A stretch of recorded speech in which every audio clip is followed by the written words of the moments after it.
So my name is Simon Laplante. I'm a member of the Canada FASD Research Network Family Advisory Committee. I've been on this committee for 8 years. I am also the father of my daughter, who's now 33 years old, who was born with FASD. She has struggled greatly through her life with justice system, drug addiction, violence, you name it. She's done it, but with support from her parents and housing support that we provided her, she has become very successful. She's a very intelligent girl, speaks French and English, bilingual, works as an educational assistant. Substitute right now because it's a better fit for her. And in the school system, they even asked her to be secretary for the school and even librarian at some point for the school. So we're very proud of her. It's been a long road for sure, but we are successful and she is successful. So that's in a nutshell who I am. I'm also a I have been a school principal. I'm a superintendent for school division, retired 7 years ago, and I've been working since then in various schools to help and support schools that need some, shall I say, some redirection, should we say, or anyway, so let's start with the land acknowledgement, an important step in reconciliation. Oh, and by the way, I just want to apologize for the accent, but I'm proud of my Quebecois accent, so please be patient with that. An important step in reconciliation is the acknowledgement of traditional treaty lands and recognition for the people of the territory. Canada FASD Research Network recognize the historical significance and contribution of Indigenous peoples and their culture, and understand the important role that the Indigenous community plays today and in the future. We acknowledge that we live, work, and meet on traditional territories across Canada of many of the First Nation, Métis, and Inuit, whose footsteps have marked these lands for centuries. And you guys can certainly do your own acknowledgement from your area if you wish to do so. A few housekeeping items before we get going. We will be recording the presentation and it will be available on Canada FASD YouTube channel. This Zoom has the QA function where participants can ask questions and upvote these questions. So upload these questions so that the most common will rise to the top. There will be time after the presentation to have the speakers answer any question that are put forward. All right, I think we're ready to introduce our first presenter. I would like to introduce our first presenter today, Vanessa Joly. Vanessa is a third-year student in the School and Clinical Child Psychology PhD program at the University of Alberta, under the supervision of our very dear friend, Dr. Jacqueline Pai. Vanessa contributes the Towards Healthy Outcome framework under Dr. Pai's supervision. Vanessa has also experience on several research projects related to FASD, including self-regulation, employment, and housing. Such important topic for people with FASD, housing, absolutely. Vanessa is dedicated to research and collaborations that focus on improving the intervention practice delivered to individuals with FASD. Her dissertation research focused on the identity development experiences of individuals with FASD. So welcome, Vanessa, and take it away. Okay, thank you for the introduction. Hello, everyone. My name is Vanessa. As has been said, I work under the supervision of Dr. Jackie Pai as a student at the U of A here. And I'm very excited to be talking to you all today about the Towards Healthy Outcomes model and how we can apply it with an adult lens. Before I get started, I also want to do a quick land acknowledgement. The U of A is located on Treaty 6 territory, and I am so fortunate to be able to live and work in these lands that have been a traditional gathering place for diverse Indigenous peoples whose histories, languages, and cultures continue to influence our vibrant community. I would also like to take a moment to acknowledge all the people who have added to this work. It would not be possible without them, our lab group, as well as our THO team, Kathleen Kennedy, Amina Kapasi, and Jacqueline Pai. And without the critical support of individuals with FASD and their families who have been so generous with their time and expertise and wisdom, and they've really inspired and shaped a lot of this work. The community members, frontline service providers, and educators whose courage to try new things has created windows of opportunity, and the many others who have sought to support healthy outcomes. So today I'm going to be going over very quickly the Towards Healthy Outcomes model, as well as some developmental considerations for adults with FASD. And then I'm going to get into applying THO through an adult lens. So first up, the Towards Healthy Outcomes framework is based on the ideas that all people are motivated to experience purpose and success. As human beings, we all want to feel as though we are contributing to our society, as if we have something to add and contribute. And however we define that success and purpose and contributions might vary from person to person, but we all have this same sort of feeling. And understanding our unique needs and strengths are important to finding pathways for success. And so the Towards Healthy Outcomes model, our framework, is an evidence-based intervention framework, and it applies strengths-based developmental and lifespan perspectives. It's currently comprised of 12 domains. Right now, we are in the process of updating THO. So the domains are going to shift a little bit to 10, and I'll talk a little bit more about that later on in the presentation. But overall, the domains emphasize a lifespan developmental perspective with interactive systems. So getting into those guiding principles a little bit more, Towards Healthy Outcomes revolves around the assumption that all behavior is functional. And so what that means is all behavior serves a purpose for the person. And our job as supports is to look for the utility of the observed behaviors. So this assumption allows us to ask ourselves, what do I know? What can I do to support? Instead of starting with, what do I do? And it allows us to have a little bit more room for exploration and consideration of different strengths and needs. One of the guiding philosophies at the top there is the developmental lifespan perspective, which acknowledges that individuals, we all grow and change over time. And so intervention is a lifelong process. As we grow and develop and evolve, so too should our interventions. And we remain influenced by the past while looking towards the future. We also recognize that individuals with FASD interact with multiple systems, and so the influence of these systems is additive and interactive and continues across the lifespan. And so the areas of support need to interact fluidly and flexibly to meet the needs of the person being supported. And finally, it is strengths-based and empowered. We all have different strengths and areas of need. And so we need to consider intervention in a way that not only mitigates challenges, but also promotes strengths. And so engagement is central to this framework. We need to work to co-create success alongside the individuals with FASD we're seeking to support. So this is the Towards Healthy Outcomes framework as it currently exists. As I mentioned, it is in the process of being updated, and so things are being rejigged. But as you can see from the visual, the guiding principles are incorporated throughout. So first and foremost, at the center of this framework is the individual. It's important that we understand their unique strengths, their unique needs at all ages and stages in order to support them. We also grow and age this model, including through childhood, infancy, all the way through older adulthood. And the domains are also represented in an order across the lifespan, kind of highlighting a developmental trajectory and how intervention needs kind of build on each other.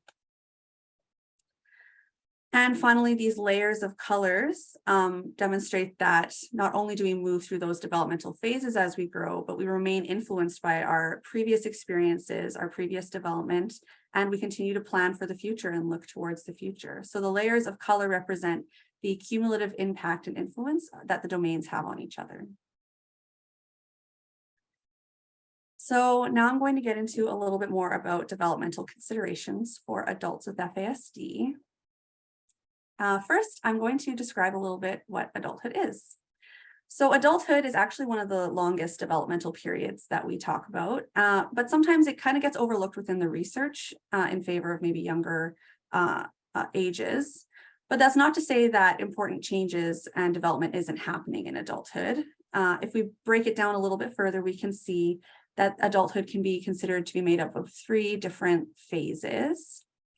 So the first, about 17 to 25 years old, is early adulthood, and these ages kind of range. But generally speaking, this period is marked by increased independence, increased autonomy, more focus on peers, and more expectations from other people that you're going to be able to engage in greater autonomy.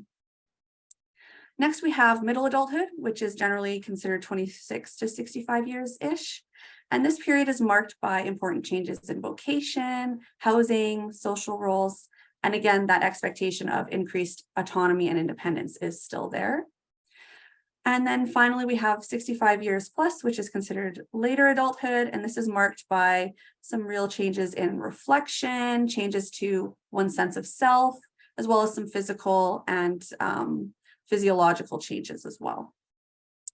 Early and middle adulthood in particular are a big period of change around autonomy and independence for all people, and individuals with FASD are no exception. Balancing the need for autonomy alongside needs for supports can sometimes create some tensions for adults with FASD and their caregivers, and that's something I'm going to talk a little bit more about later on. But just know that these sorts of trajectories still apply to individuals with FASD.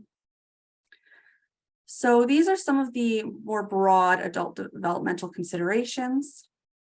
Not all of them, just some common examples of common considerations for adults.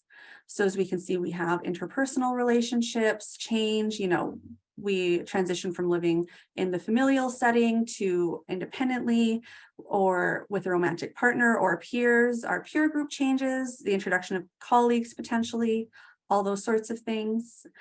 Brain development, I think sometimes we think at 18, development just stops and our brain is done growing, but that's actually not the case. We know now that brain development continues right through our 20s and throughout the rest of our lives with some really important brain changes happening. Our brain really consolidates a lot of our knowledge in our early 30s and late 20s, and the way we process information changes. And so there's lots going on there as well.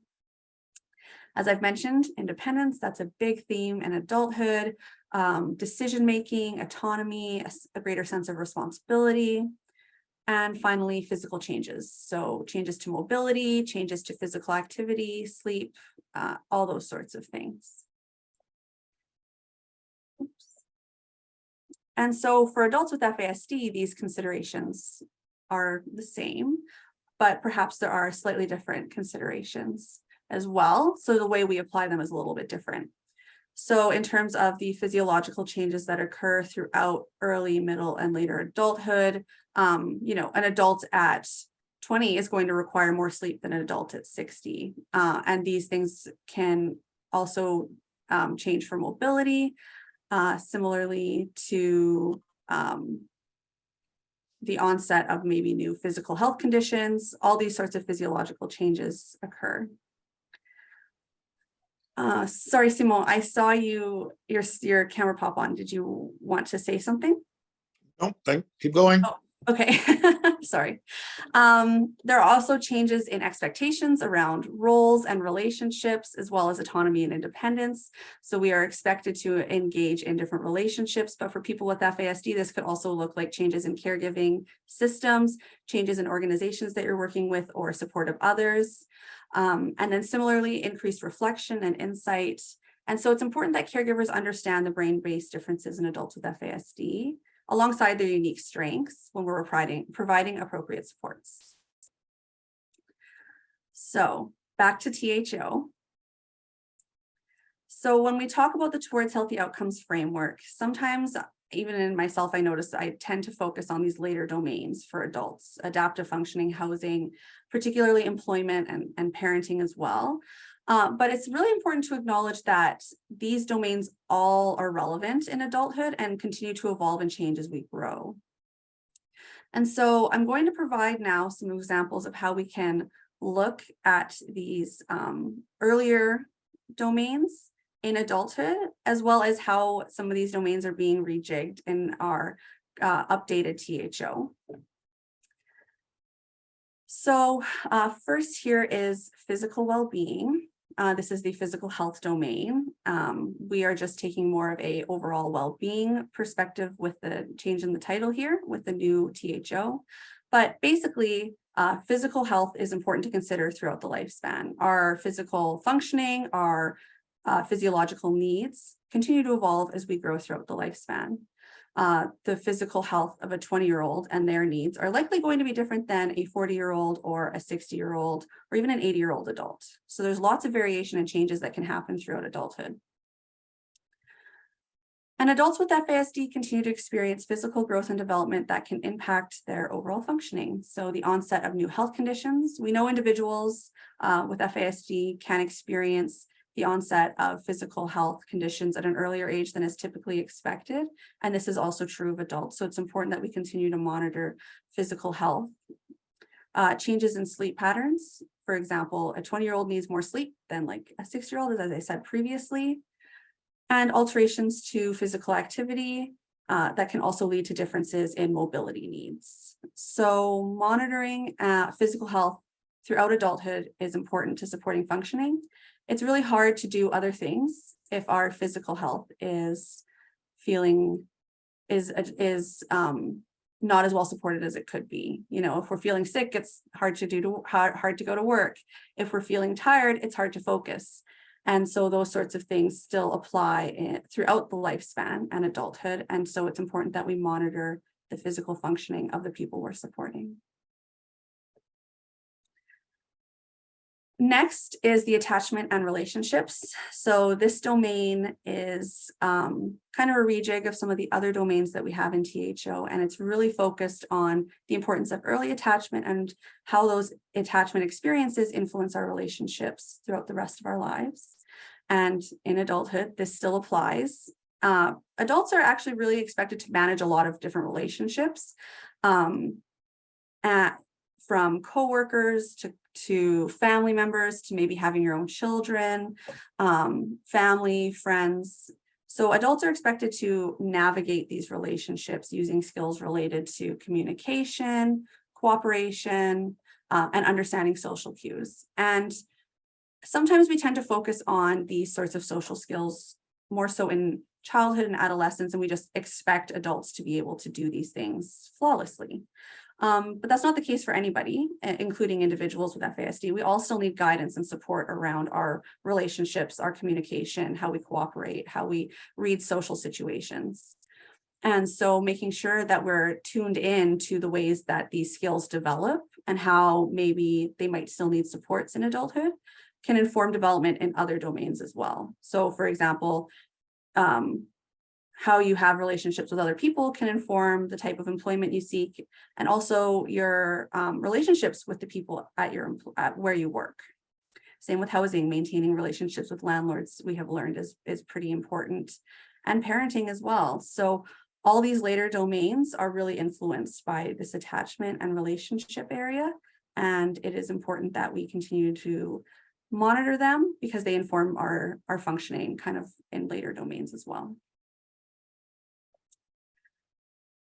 Finally, this is a new addition to the THO update, is the interdependence domain. And this domain really came out through our interviews with caregivers and individuals with FASD. And basically, they have highlighted that, you know, we all need different supports and we lean on different people at different times in all of our lives.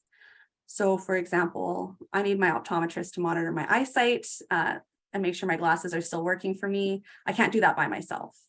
And instead, I'm relying on another person to meet my unique and evolving needs as my eyes continue to grow and develop. So similarly, autonomy interdependence offers an opportunity to kind of resolve or meet some of those tensions around autonomy and choice in adulthood, but also still needing and requiring supports. Because adults are expected to start exerting greater independence in their daily lives. And so interdependence offers opportunities for adults with FASD to engage in greater autonomy while also providing appropriate supports to meet needs and build on strengths. Interdependence can be viewed as existing along a spectrum, ranging from reminders, calendars, scheduling assistance, maybe alarms on phones, to decision-making supports, getting help with financial decisions and long-term planning, and to the other end of the spectrum, which might be more daily assistance from family members or support workers to meet basic needs, to support adaptive functioning, all those sorts of things. So interdependence is a broad range that we all engage in. And so for individuals with FASD, it's important that we understand their unique strengths and needs in order to provide them the appropriate level of supports along that interdependence spectrum. So in summary, development, it occurs throughout the lifespan. We don't hit 18 and become a legal adult. My brain's like, okay, I'm done now. We continue to grow and develop. And so it's important that we continue to monitor and reflect on what our areas of need and strength are as we evolve.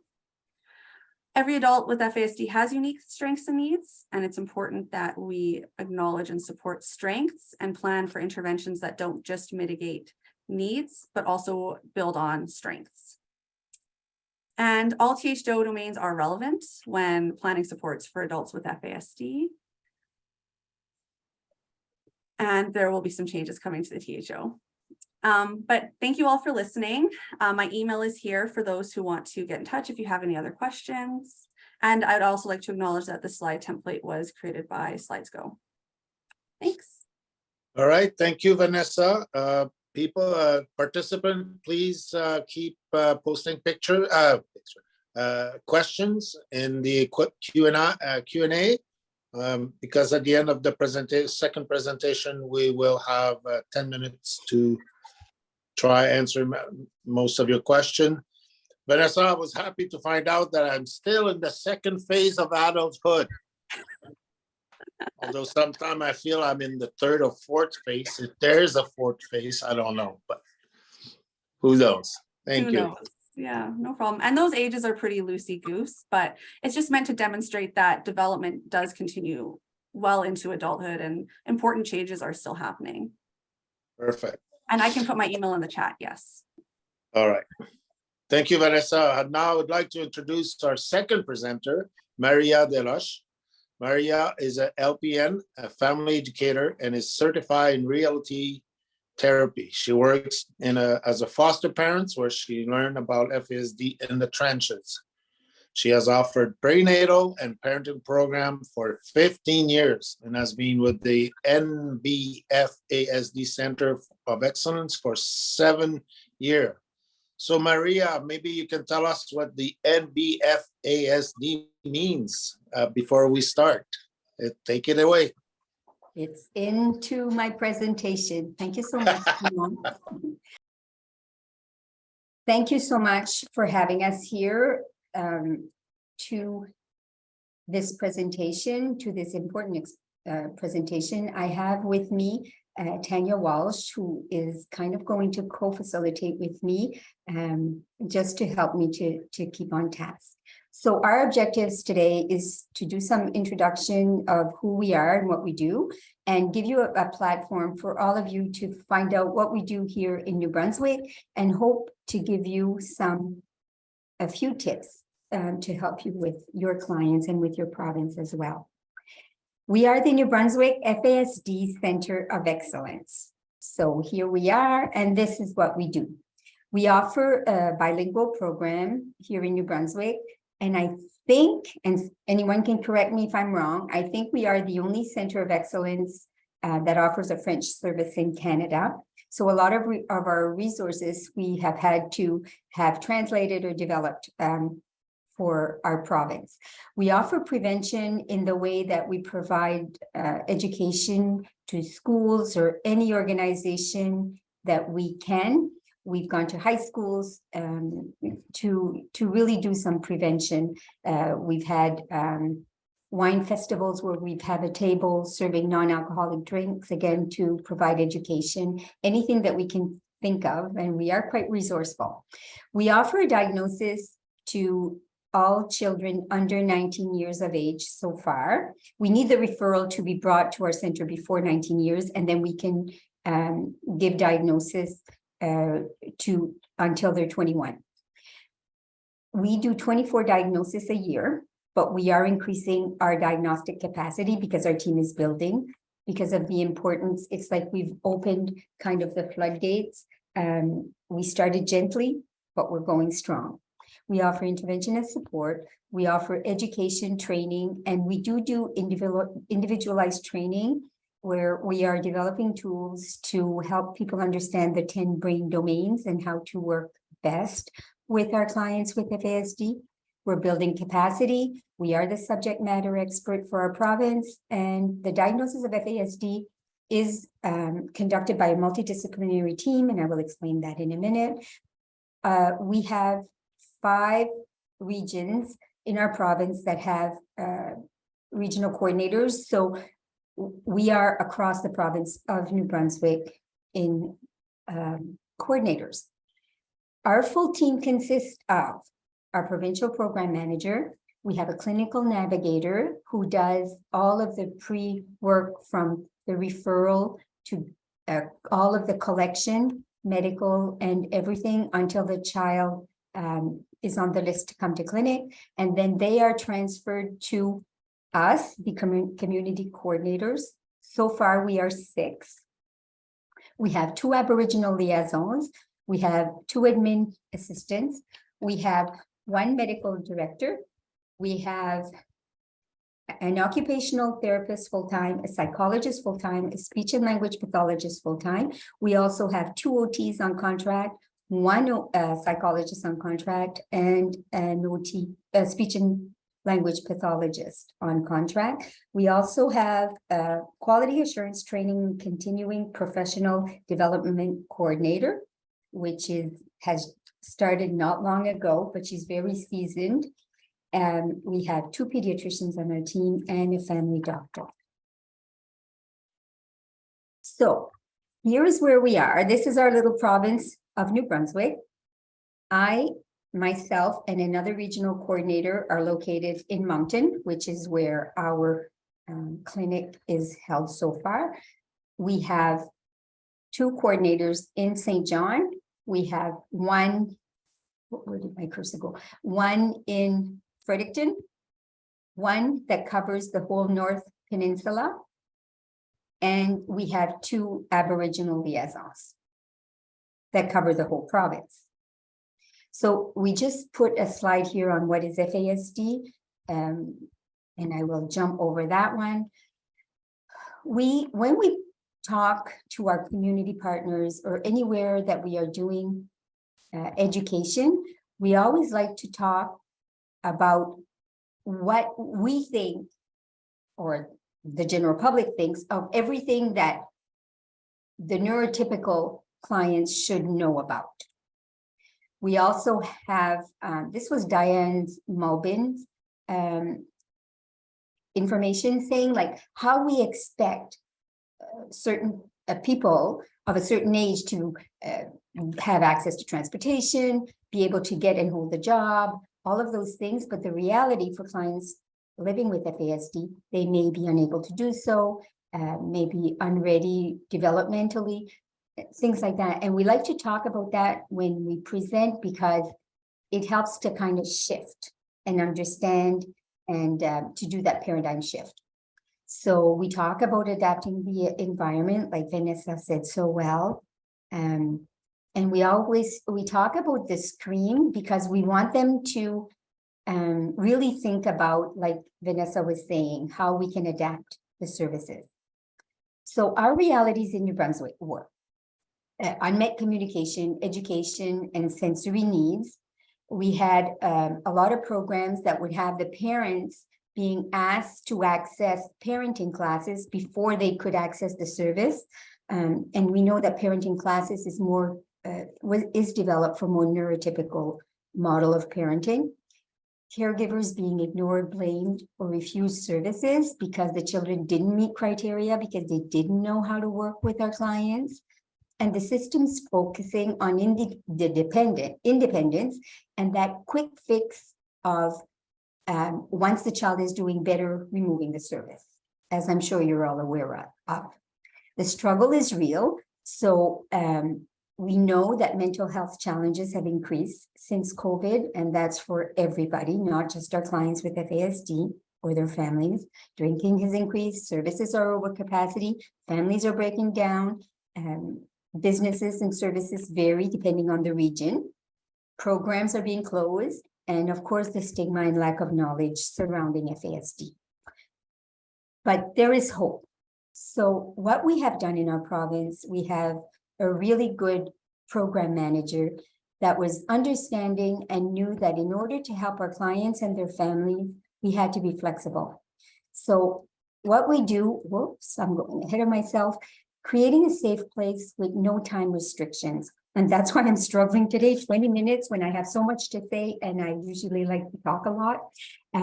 So creating that safe place and allowing whatever time is needed to build a relationship is so important for us. That was the biggest, probably the biggest thing that we have done to accommodate clients and to be successful. Slowly building FASD informed communities of practice across the province. We have some areas that do have strong communities of practice. We are being non-judgmental, understanding, and compassionate, providing wraparound service, that wraparound training to all our agencies, organizations, anywhere, anything that we can wrap around the client and their families to support and help. Because if you have a web of support like that, if one service kind of leaves the web, the family and the child who are at the center of that web of support do not fall without service and being in silo or alone. Doing individualized training to clients, families, and communities. We will go anywhere and everywhere that our clients spend a lot of time to be able to accommodate, educate, so that they can better serve our clients. So some of the services that we have in this area, which I know a lot of you across Canada have these services as well, like Service Canada, social development, social workers, employment programs for adults with special needs. I don't know if all areas have that. And I'm sure you have some services. Mental health and addiction. On that one, I'll just give you a little side example. So I have a client who had called that he wanted to talk to somebody. He needed help. There was something that had happened and he wanted to talk to somebody. So I asked him if he would go to mental health. He said yes. So we set up an appointment. I called while he was here and he went to the service, and I knew the service and I had done some training. So he called me after the appointment and he said he used some F words, and that's something that doesn't bother me. And I'll just use flower, let's say. So he said, flower, she gave me a book to read, and he did, well, so, and he went on and on. So I said, did you like her? Was she okay? Yeah, he said she was okay. She was nice, but he said she gave me this book to read. So she gave you a book to read, and I know you don't like to read. Yeah. So I said, what kind of book? What did she give you? He said, well, these 3 pages that I have to read. I said, okay, would you be okay with me calling her and talking to her about that? He said, yes. So I did call her, and I reminded her that this client struggled with reading. So she said, I never thought of that. She said, do you think he would see me again? I said, actually, he liked you. I think he really would. So she said, would it be okay if I called him? I said, why don't you try? So she did. She made an appointment, and they have been meeting since, and it's going well. Disability supports for adults. And of course, that is something that some areas have. Inclusion New Brunswick, which NBACL, New Brunswick Association of Community Living. I know they exist, I think, across Canada. Neil Squire and Work New Brunswick. We have homeless shelters, food banks, welfare, which has special housing for special needs. We also have a first step program. It's for pregnant and parenting mothers. They can live on site. This first step is located in St. John, New Brunswick, and they access for any mom of any age for the child's first year, during pregnancy or the child's first year of life. We have Rising Tides in Moncton, and they have, what they have is, it's like a new program. They help with women that are on the street and that are giving services, and it's a safe space for them. We have MCRI, which is a group home, let's say a company, but clients there transition to adult living with that program.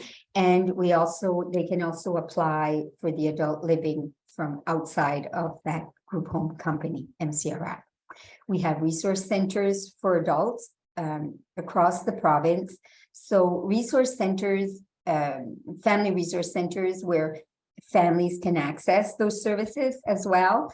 And they offer parenting support groups, postpartum depression, anything for families and children.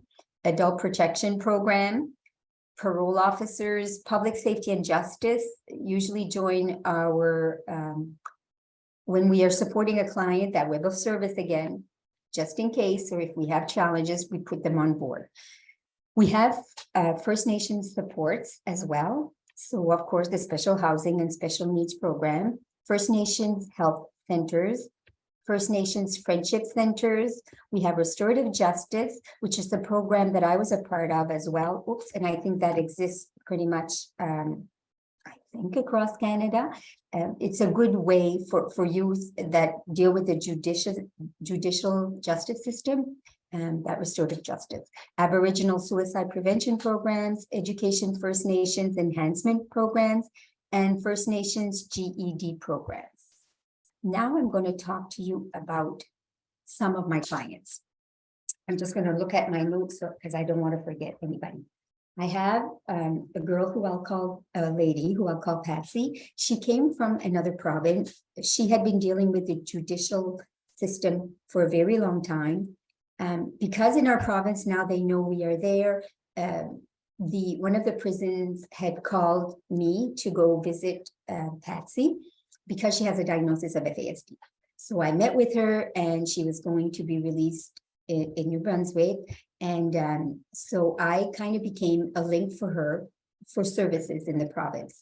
So I've been with her, I think now for 2 years. And before she was incarcerated quite often. Since we've been meeting and I've been supporting her, knock on wood, 0 so far. She has very high anxiety. So we text and she will send me messages, or if there's a situation, she will call me, and it's just walking her through it has been very helpful. So connecting her in community when she needed it, but just bringing down her anxiety. So she will call me with a situation and we will talk through it. Sometimes takes 10 minutes, sometimes it can take an hour, but the beauty of our program, it takes the time that it takes. So we have that relationship. Another client, I have a client who is an adult female. She is homeless, and but she connects with me quite often. She's very resourceful. Most of the time she has access to a cell phone, and she will call me, give me the number, check in, and she will call me once in a while. We will meet for a coffee and just talk and see how she's doing. And I want to know if she has food security, how she's doing, things like that. Again, giving her access to services. I have another client who I will call Miguel. Miguel has started to work in a recycle redemption center and he loves that job. When he had the other jobs, he's held quite a few jobs. He's a very hard worker. He's a very good worker. But again, he has anxiety. He also is very aware of surroundings and of other people judging him, and sometimes there were conflicts. And so he, again, I went there and gave education before he started to work there. And that has been working out really well. I have another adult who is working in a Canadian Tire. And again, I was able to do the education before he went there, talking about if he's doing well, rather than promoting him, giving him a raise and giving him other responsibilities. It's giving him the responsibilities that he's good at and that he can be successful. And that's working. So I check in sometimes with the manager, usually with my client, to see how they're doing. And I just tweak what needs to be changed with the company. Then I have another youth. This youth was in high school, struggled all the time he was in high school. We had a good relationship, and he would call when things did not go as well, again, with my flower wars. And so he called me one day. Well, he had talked about it quite a few times. He wanted to be a trucker. He was supposed to be here today, but his employer didn't want to give him off because they got a big contract. So again, for me, that's a success. He's doing well. So he wanted to go to college for trucking school. And I was concerned about that, but he was adamant he was going to do it. So I did the education before. He had to do some pre-testing, and I had talked to the managers, the teachers, and he started college. He finished, he graduated, and this was 2.5 years ago, and he's doing really, really well. And if you think of all the responsibilities that truckers have, he's doing amazing. He loves his job. He's happier. He has days when his anxiety is a bit higher. He'll give me a call. I'll talk him off the ledge, and he checks in and I check in, and it's going really, really well. So Tanya, I am going to pass it on to you. Am I on point? I think I am. You are. You're right on point. Thank you, Maria. In this slide, what we see is that when we get the right services at the right time to meet the right need, everything is possible. So this is my young fella, Mr. Benjamin. So we see the picture where he was only 2 months of age, and he was diagnosed at that time in that picture with failure to thrive. And as a parent, that can be a devastating diagnosis, and it can be scary to the unknown world. We didn't know he was going to be diagnosed with FASD. He was diagnosed at the age of 6 with that. But in the other picture, we see him just last winter thriving and doing well. So we went from failing to thrive to thriving and doing well. And now he's sharing his awareness and sharing who he is with everyone here in New Brunswick. He thinks he's a little local celebrity. But we could do this because we were able to put the right services in place and around him and around his family at the right times. We tweak as we went along, and we're still tweaking. He's now 13 years old and we're still tweaking. So Maria and I hope that we gave you some new information today, and most of all, that we can leave you feeling hopeful. And if you have any questions, please reach out. First of all, a big thank you to our presenter today. I would like to thank each of you for joining us today, and hope you will join us in future webinar to get more information on Canada FASD and to stay in the know with respect to all upcoming webinar. Please check our website at www.canfasd.ca, or you can follow us on social media channel to find our resource. And I know Audrey would be mad at me if I forget to say that, is that most excitedly, Canada FASD is hosting the first ever Canada FASD conference, which is happening in November in Saskatoon. So make sure to visit our website to learn more And we look forward to see all of you in Saskatoon so that we can have a whiteout. No, that's wrong city. All right. I think so. We're going to wrap it up. Thank you, everybody, for being here today. And I hope you enjoyed our webinar. Thank you for being with us.